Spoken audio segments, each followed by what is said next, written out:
We're talking the U.S. economy with Joe Battipaglia. You're watching MoneyShow.com video network. Well, Joe, what's your take on the economy now? I think the U.S. economy still has a ways to go through the debt crisis and the restructuring that comes with it, and also the fact that our economy just doesn't have the kind of get up and go that it's had in previous cycles. Tax policy will not be constructive here. The public has too much debt, so they're not going to be willing to borrow more to supplement their spending. And unfortunately, joblessness is going to be a problem that plagues us for the next several years.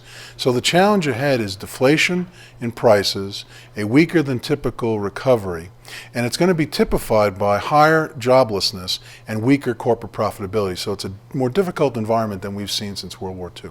Well, if we can't depend on individuals and we can't depend on corporations, it's up to the U.S. government. What do you think about all of the efforts the government has made to stimulate the economy? Well, I understand the initiative. Look at it this way. For each dollar that the private sector doesn't spend, and the economy contracts, it's the public side that's trying to supplement that with a public spending dollar. And the motivations are very interesting, because for the banking system, in order to save themselves, they need growth, because growth provides lending opportunities. Lending provides profitability, and they're going to try and grow their way out of this. So I can understand why the banks are cheering for all that Ben Bernanke has done.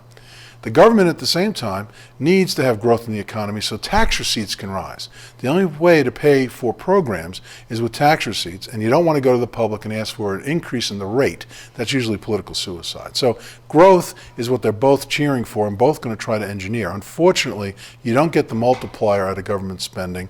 You don't get the private sector stimulated without incentives. And I'm looking at all the plans that are on the table, the stimulus plan, the mortgage plan, the PPIP plan from Treasury Secretary Geithner. And I don't find incentives for risk takers. I don't find incentives for hiring. And as a result, the private sector stays weak despite the best efforts of the government to supplement the spending. What would be your recommendation for the government to do? Well, unfortunately, we let that cat go, and that was to make the statement that we don't respect the too big to fail doctrine. Any company that's in trouble is going to have to work itself out. Number two, they should have went towards extending jobless benefits, retraining benefits in a more aggressive and robust way, and less remuneration for corporate restructuring and saving things like Chrysler and General Motors. I think it's a misapplication of capital. And as far as the banks are concerned, they ought to let Citicorp go. They ought to let Bank of America, if it has to go, in which case then the entrepreneurs can take on the bad assets at a discount price. The good parts of the bank can be reacclimated elsewhere. And you wouldn't have a situation where Ben Bernanke is providing a prop for the whole economy. It's like The Matrix, the movie The Matrix. They've created an environment that looks great and is functioning, but if you withdraw any of these IV tubes from the patient's going to be back on its back. That's not how you revive an economy. We've been talking with Joe Battipaglia. I'm Karen Gibbs for the MoneyShow.com video network.